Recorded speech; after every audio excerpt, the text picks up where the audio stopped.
Kınamak, qamut, spontan.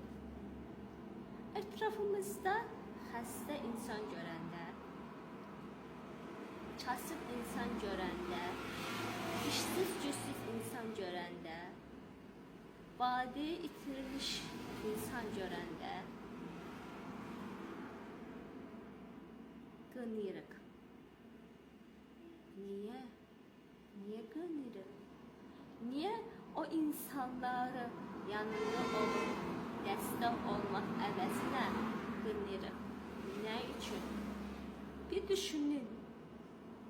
Bütün onun başına gelen Səhəmənin başıma gələr.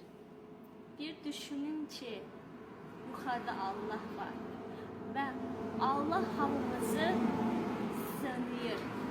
Allah hamımızı sınadığı kimi bəziləri can sağlığına, bəziləri övladlarına, bəziləri ailəsinə, bəziləri valideynlərinə, bəziləri var dövlətinə sınayır. Sınamaq nədir? Sınamaq bir testdir. Allah bizi sınayır ki, mən yarattığım qul yaxşı insandırmı? Yoxsa pis insandırmı? Yaxşı insan olmaq əvəzinə pis yola gedərmi? Deyə sınayır. Qınamayın. Heç kimsəyə qınamayın.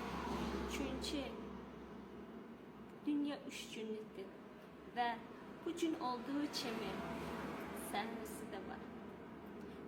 Qınadığınız şey sizin başınıza gələ bilər.